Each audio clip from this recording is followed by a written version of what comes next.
तो yes friends, we are live now. This is Nitesh Bhardwaj. आप सभी का मेरे चैनल फर्स्ट अप्रोच में स्वागत है। अगर आपको आवाज आ रही है, वीडियो क्लियर है, यस टाइप कर दीजिएगा। फिर हम जो है अपनी इस क्लास को आगे कंटिन्यू करेंगे। जैसा कि आपको पता है, हम जो है +1 के मैथमेटिक्स को भी पढ़ रहे हैं टीजीटी पॉइंट ऑफ व्यू से, जिसमें अभी तक हमने 3 टॉपिक जो है क्लियर कर लिए हैं। जिसमें पहला टॉपिक था सेट, दूसरा था रिलेशन एंड फंक्शन और तीसरा था ट्रिग्नोमेट्री। तो इन तीनों टॉपिक से आपको ये भी पता लग गया कि कितने इंपॉर्टेंट क्वेश्चन जो है यहाँ से एग्जाम में आते हैं। ठीक, तो आज की क्लास का जो हमारा टॉपिक है, टॉपिक रहेगा कॉम्प्लेक्स नंबर। तो चलिए शुरू करते हैं आज की क्लास को। देखिएगा, कॉम्प्लेक्स नंबर को जो है जेड से डिनोट करते हैं। बिल्कुल हल्का फुल्का आइडिया दूंगा आपको, और बाद में बताऊंगा कि अगर प्रैक्टिस करनी है तो इस टाइप के क्वेश्चन की प्रैक्टिस कीजिएगा। टॉपिक कोई भी नहीं छोड़ेंगे हम, whether it is important for TGT point of view और नॉट इंपॉर्टेंट। आ सकता है क्वेश्चन, एक क्वेश्चन भी हमें एग्जाम में नहीं छोड़ना है। अगर इस बैच में एडमिशन लिया तो 100% क्वेश्चन को सॉल्व करेंगे एग्जाम में। तो जेड से जो है डिनोट किया जाता है, आप सभी को पता है, एक्स प्लस आयोटा वाई।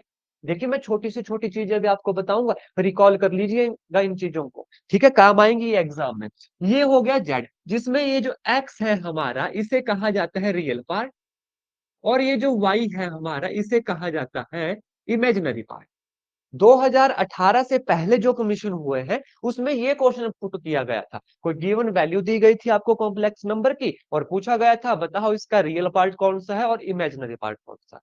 तो जिसके साथ आयोटा लगा होगा वो होता है इसका imaginary part. And what is the value of iota, ये भी पता होना चाहिए। मैं हर एक चीज बताऊंगा। वैल्यू ऑफ आयोटा होता है √(-1). वैल्यू ऑफ आयोटा क्या होगा? √(-1). इमेजिनरी वैल्यू आ गई है। इसके बाद मैं आपको बताऊंगा जब कंजुगेट ऑफ जेड निकलता है तो क्या हो जाएगा। देखिएगा, एक्स प्लस आयोटा वाई के ऊपर बार लग जाएगी। इसका मतलब, कंजुगेट का मतलब होता है कि जो आयोटा के साथ वैल्यू लगी होगी ना, उसे नेगेटिव कर देना। जैसे कि ये है एक्स प्लस आयोटा वाई, तो इसका हो जाएगा x minus iota y. This is conjugate of z. ये कंजुगेट निकल गया जेड का। ठीक है, तो ये फॉर्मूले लिख लीजिएगा। मैं आपको फॉर्मूले करवाऊंगा, बेसिक करवाऊंगा, उसके बाद जो है हम इसकी प्रैक्टिस करेंगे। चैप्टर बहुत बड़ा नहीं है, लेकिन जो भी पढ़ेंगे टू द पॉइंट पढ़ेंगे, और जो एग्जामिनेशन पॉइंट ऑफ व्यू से इंपॉर्टेंट है वो पढ़ेंगे। ठीक, तो ये हो गया हमारा कंजुगेट ऑफ जेड। ठीक, इसके बाद एक फॉर्मूला लिख लीजिए, मॉड ऑफ जेड। एग्जाम में मॉडुलस भी आता है निकालने को, मॉड ऑफ जेड का।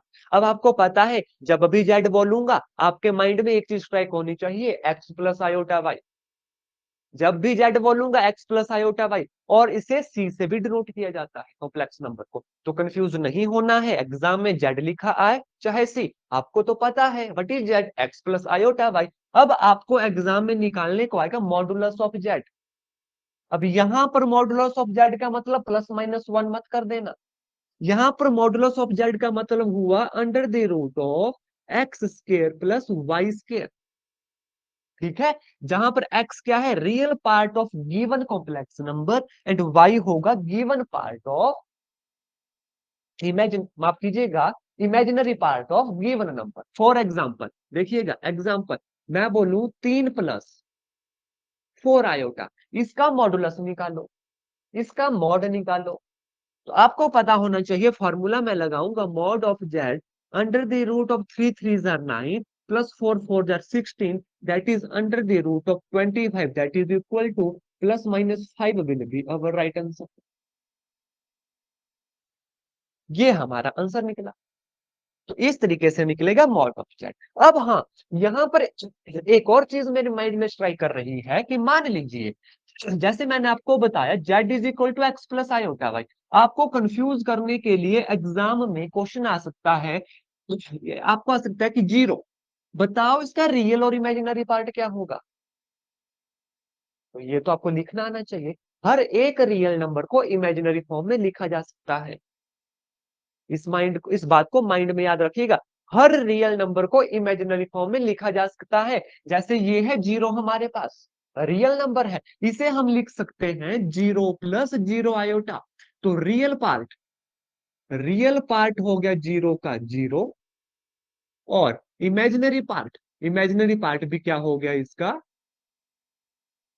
0। यहाँ पर एग्जाम में आपको 1 भी आ सकता है कि बताओ 1 का इमेजिनरी पार्ट क्या हुआ, तो आपको पता होना चाहिए 1 का इमेजिनरी पार्ट 0, रियल पार्ट 1। तो किसी भी नंबर को इमेजिनरी फॉर्म में लिखा जा सकता है। इन छोटी छोटी चीजों को माइंड में याद रखना है, तो कहीं से भी एग्जाम में क्वेश्चन पुट हो सकता है। बाकी रही फॉर्मूला की बात, वो तो मैं आपको साथ के साथ करवा रहा हूं। ठीक, चलिए, तो ये भी निकल गया हमारा मॉड ऑफ जेड। इसके बाद नेक्स्ट फॉर्मूला देखिएगा, नेक्स्ट फॉर्मूला है if modulus of Z1 plus Z2, Z1 plus Z2 it is always less than और equal to mod of Z1 plus mod of Z2। Exam में सबसे ज्यादा question जो अगर पुट होंगे कॉम्प्लेक्स नंबर से, तो इस इनइक्वालिटी के ऊपर पुट होंगे। ये देख लीजिएगा, अगर सबसे ज्यादा क्वेश्चन पुट होंगे इस इनइक्वालिटी के ऊपर पुट होंगे। आपको पता होना चाहिए मॉड ऑफ Z1 जमा Z2 हमेशा लेस देन और इक्वल टू होता है उनके अकेले अकेले मॉड से। ये पता होना चाहिए, बहुत काम की चीज है। अगर आपने केवीएस का फॉर्म भी फिल किया होगा या इससे पहले आपने एनवीएस का एग्जाम दिया होता, तो आपको पता होगा उन एग्जाम में भी कॉम्प्लेक्स नंबर से बहुत क्वेश्चन बनते हैं। और सबसे ज्यादा जो ट्रिक यूज होती है, सबसे ज्यादा जो इनइक्वालिटी यूज होती है क्वेश्चन में, वो ये होती है। ये याद होनी चाहिए। इसके साथ एक और लिख लीजिए, if Z1 plus Z2 plus Z3 plus so on plus Zn it is always less than equal to Z1 plus mod of Z2 plus so on plus mod of Zn। ये हो गया हमारा फिफ्थ फार्मूला। ठीक, इसके बाद आगे चलिए, next inequality, next formula मैं आपको बताता हूं। मैं एक साथ सारे फॉर्मूला आपको बता दूंगा, फिर आराम से जो है हम क्वेश्चन करेंगे। आज भी प्रैक्टिस करेंगे, कल भी प्रैक्टिस करेंगे कॉम्प्लेक्स नंबर की। लेकिन पहले आप इन बारीकियों को सीख लो। अगर ये सीख लेते हैं, क्वेश्चन अपने आप हो जाएगा सॉल्व। ठीक, और इसमें मैं बहुत ज्यादा बेसिक नहीं बता रहा कि जैसे आयोटा का स्क्वायर कितना होता है, वो तो आपको आता होगा। वो हम क्वेश्चन भी करेंगे तो डायरेक्ट पता लग जाएगा। मेन मेन फॉर्मूला बता रहा हूं जो माइंड से स्किप हो जाते हैं। ठीक, नेक्स्ट फॉर्मूला देखिएगा, फॉर्मूला नंबर 6 हमारा mod of Z1 minus Z2। ये इनइक्वालिटी भी बहुत यूज होगी। Mod of Z1 minus Z2 it is always greater than equal to mod of Z1 minus mod of Z2। देखिए, ध्यान रखिएगा, प्लस वाले में और माइनस वाले में कंफ्यूजन से बचना है। प्लस वाले में लेस देन होता है, माइनस वाले में ग्रेटर देन होगा।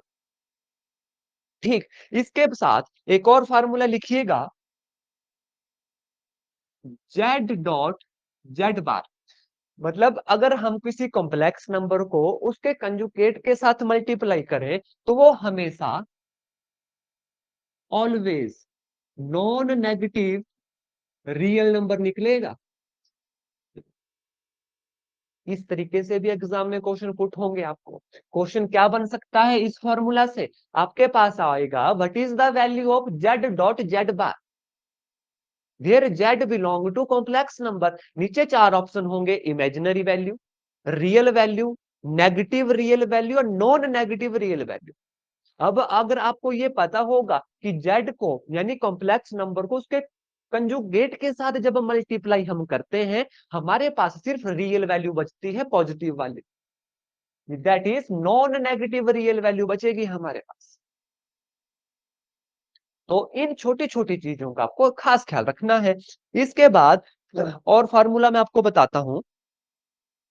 हाँ, एक फार्मूला रह गया, that is mod of Z का स्क्वायर। मॉड ऑफ जेड तो हमने निकालना सीखा, मॉड ऑफ जेड तो हमने निकालना सीखा, लेकिन मॉड ऑफ जेड स्क्वायर को हम जेड डॉट जेड बार भी लिख सकते हैं। अब देखिए, यहां से ये तो कंफर्म हो गया आपको, mod of z dot z bar, mod of Z का स्क्वायर होता है, तो स्क्वायर तो हमेशा पॉजिटिव वैल्यू होगी, तो इसलिए नॉन नेगेटिव रियल नंबर होगा। ठीक, इन चीजों का खास ख्याल रखना है और इन सभी फार्मूला को लिख लीजिए। ये एग्जाम में भी और आपकी जब आप टीचर बन जाओगे या कहीं पर आप ट्यूशन पढ़ाओगे, वहां पर बहुत हेल्प करेगा। और भी मेन मकसद जो है हमारा, टीजीटी कमीशन को क्लियर करना है। टारगेट क्या है, 100% क्वेश्चन सॉल्व करने हैं मैथमेटिक्स के।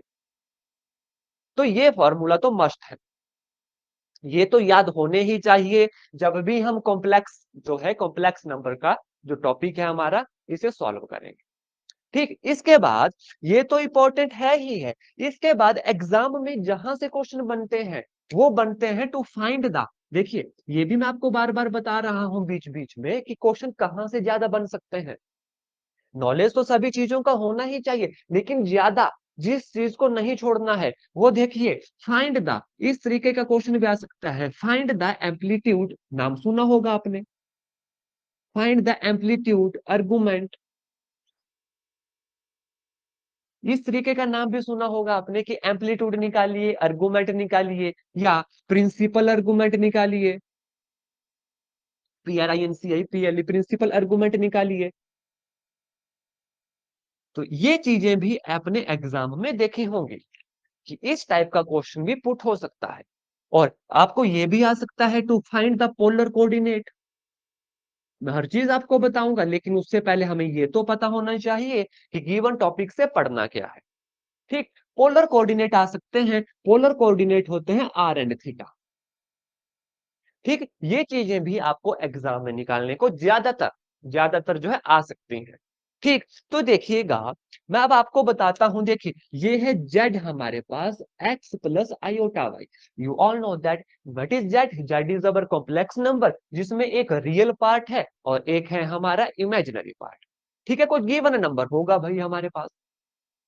ठीक, अब देखिए इसमें हमसे पूछा जा सकता है कि यार बताओ हमें इसका एम्पलीट्यूड निकालो, इसका आर्गुमेंट निकालो, इसका प्रिंसिपल आर्गुमेंट निकालो। आपको ये भी क्वेश्चन आ सकता है कि इस गिवन नंबर का पोलर कोऑर्डिनेट निकालो भाई। ठीक है, हर चीज पूछी जा सकती है। अब वन बाय वन सभी चीजों को देखेंगे। ठीक, तो पहले तो इसे हम इस रूप में भी लिख सकते हैं, देखिएगा, r cos theta plus iota sine theta, ये है हमारी पोलर फॉर्म। ठीक है, अब इसके बाद इसे हम लिख सकते हैं r cos theta plus r iota sine theta. ठीक, अब देखिएगा, जहां पर एक तो आर, बिल्कुल ठीक है, सिंपली निकल जाता है, इसमें बहुत ज्यादा बताने का कुछ भी नहीं है। स्केयरिंग करेंगे, एडिंग करेंगे बोथ साइड, जब इसका न्यूमेरिकल करेंगे आपको ज्यादा क्लियर होगा। मैं फॉर्मूला बताकर आपको कंफ्यूजन नहीं करना चाहता, कंफ्यूज बिल्कुल भी नहीं करना चाहता, क्योंकि जो काम बिना फॉर्मूला याद किए हो सकते हैं तो क्यों फॉर्मूला याद करें उसका।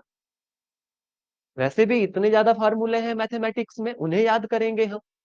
ठीक, उसके बाद जो थीटा है, अब ध्यान से सुनिए, थीटा ज्यादा इंपॉर्टेंट है, मेनली आर और थीटा में भी थीटा पूछा जाएगा।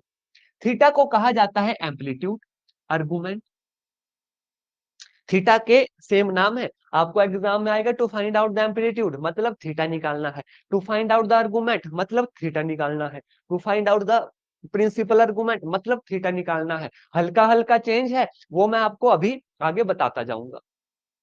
ठीक है, तो अब ध्यान से देखिए, जब इस तरीके का कोई कॉम्प्लेक्स नंबर होगा हमारे पास, हमने थीटा निकालना है, तो ध्यान रखना, एक सबसे शॉर्टकट फार्मूला बताता हूं, tangent theta it is equal to y over x. वैसे तो फॉर्मूला निकलता है, लेकिन मैं कंफ्यूजन से आपको बचाना चाहता हूं, इसलिए मैं वो पार्ट आपको नहीं बता रहा। सिंपल याद रखिए, tangent theta is equal to y over x, where, बिल्कुल भी कंफ्यूज नहीं होना, वेयर वाई क्या है, इमेजिनरी पार्ट, क्योंकि हम काम किस पे कर रहे हैं, कॉम्प्लेक्स नंबर पे, तो इमेजिनरी और रियल पार्ट हमारा पीछा नहीं छोड़ेंगे, इन्हें साथ के साथ लेकर चलना है। Tangent theta Y over X मतलब imaginary part over real part, imaginary part over real part, ये है एक्स। जहां पर थीटा कितना निकलेगा, थीटा निकलेगा tangent inverse y over x. लिख लीजिए, जहां पर थीटा क्या है, एम्पलीट्यूड, थीटा क्या है हमारे पास, एम्पलीट्यूड। और ये फॉर्मूला बहुत से बेसिक से क्वेश्चन में लगता है, जब हम न्यूमेरिकल करेंगे आपको हर चीज क्लियर होगी। अभी बस, अभी फिलहाल के लिए आप फॉर्मूला देखते जाएं, इन्हें माइंड में फीड करते जाएं। ठीक, जब इसके ऊपर न्यूमेरिकल करेंगे हर एक चीज जो है आपको स्टेप बाय स्टेप क्लियर होती जाएगी। फिर आप बोलोगे अच्छा ये तो बहुत ही आसान टॉपिक है। कॉम्प्लेक्स नंबर इतना आसान टॉपिक है कि आप हंसते हंसते जो है, काम करते करते इसे जो है सॉल्व कर सकते हो, इस पूरे टॉपिक को सीख सकते हो। और यहां से क्वेश्चन आने का मतलब लड्डू क्वेश्चन, जानते हो ना लड्डू क्वेश्चन क्या होता है। लड्डू क्वेश्चन वो क्वेश्चन होता है कि मतलब जैसे 2 + 2 = 4 ऑप्शन दे दिए हमें, 2 3 4 5, ऐसे क्वेश्चन को बोलते हैं लड्डू क्वेश्चन। और कॉम्प्लेक्स नंबर से अगर ये बेसिक आपने पढ़ लिए, जितने भी मैंने स्क्रीन पे लिखे, तो हर क्वेश्चन जो है आपका लड्डू क्वेश्चन कहलाएगा। कहां से? कॉम्प्लेक्स नंबर से। तो इन्हें जो है नोट डाउन कर लीजिएगा। बाकी मैं देख लेता हूं कोई फॉर्मूला हमारा छूटा तो नहीं। ठीक है।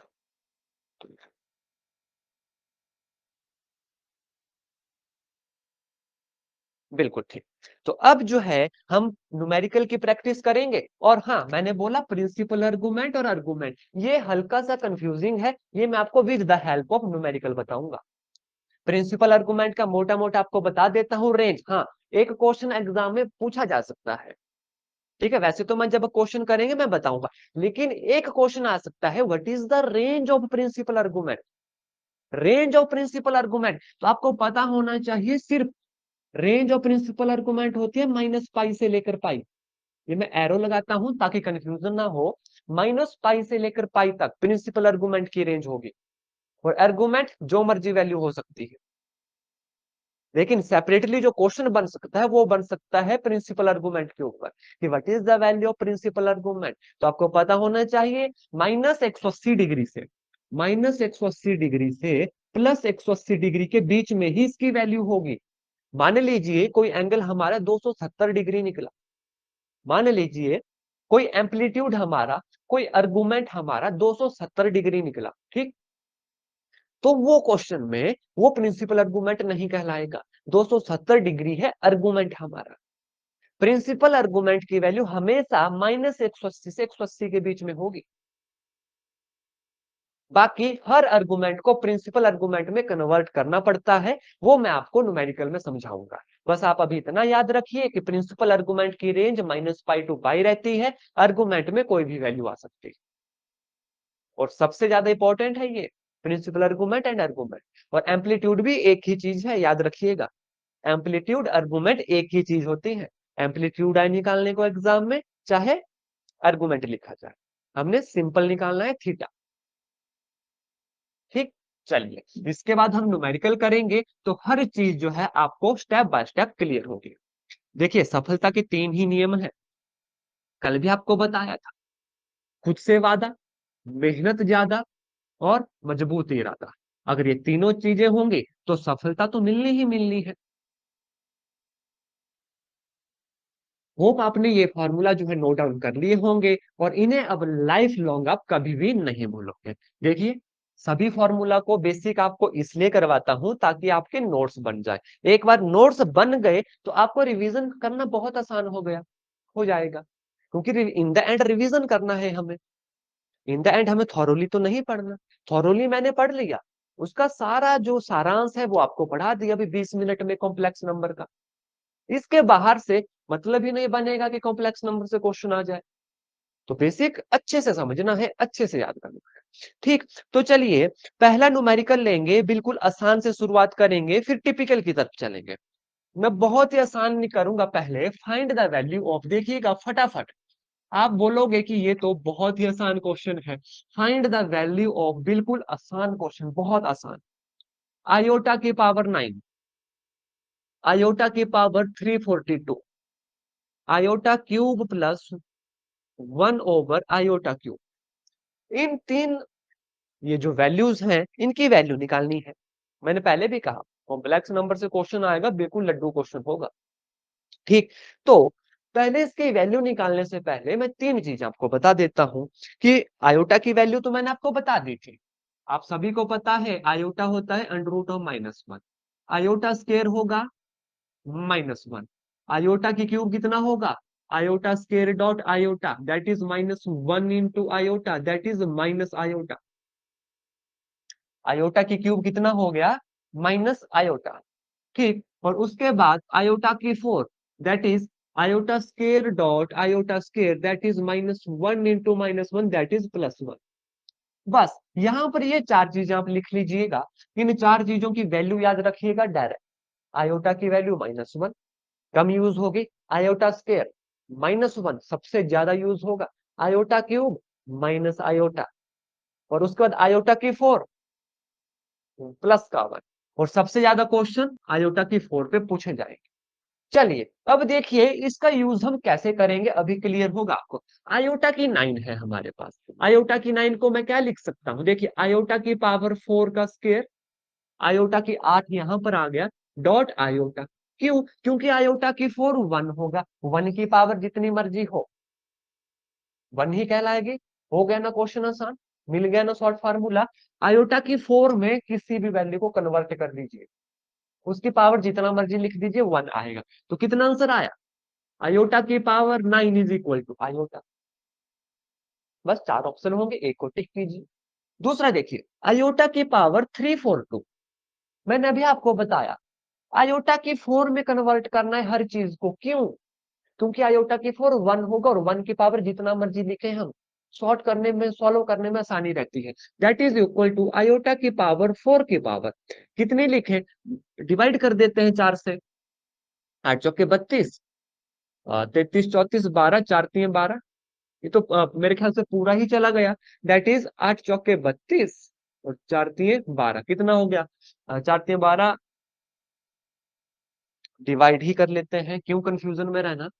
342 डिवाइड बाय 4, 8 चौके 32, 4 से 2 गए 2, अच्छा 22 है, 5 चौके 20, 85। देखिए आयोटा 4 की पावर 85 कितना बना हमारे पास, 20 आया, 2 बच गया, मल्टीप्लाई आयोटा स्क्वायर। अब ये वैल्यू हो गई 342। क्यों? क्योंकि आयोटा 4 की पावर 85, ठीक है, तो 2 बच गया हमारे पास रिमाइंडर, और ये 2 क्या है, ये 2 एक्स्ट्रा आयोटा। अब यहां से एक चीज कंफर्म होगी कि आयोटा की 4 होता है 1, 1 की पावर 85, 1 हो गया। Iota square it is equal to -1 will be our right answer. Solve करने में आसानी हो रही है। कैसे सॉल्व करेंगे? आयोटा के 4 में जो है आपको हर बड़ी पावर को तोड़ना है। सिंपल है, 4 से डिवाइड कर दीजिए, जितना रिमाइंडर बच रहा है उसे अलग से लिख दीजिए।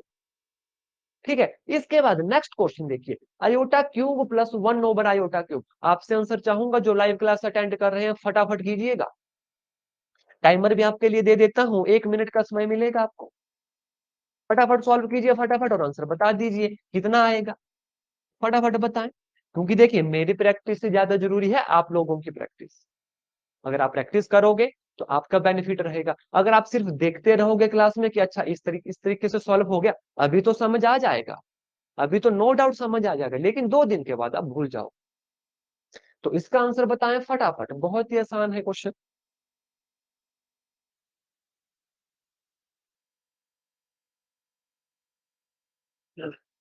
और एग्जाम में हर क्वेश्चन को करने के लिए आपको कम से कम 30 सेकंड मिलेंगे या उससे भी कम। तो मैथमेटिक्स पोर्शन को ज्यादा से ज्यादा 40 सेकंड ले लीजिएगा। अगर 40 सेकंड से ज्यादा किसी क्वेश्चन को लगा, मतलब आप अपने गिवन टारगेट से पीछे चलोगे। ठीक है, आंसर आ चुका है, दैट इज 0। करते हैं चेक, अभी आंसर ठीक है या गलत है। सोच हमेशा ऐसी रखनी चाहिए कि जो मुझे आता है उसे मैं कर लूंगा, और जो मुझे नहीं आता है उसे मैं सीख लूंगा।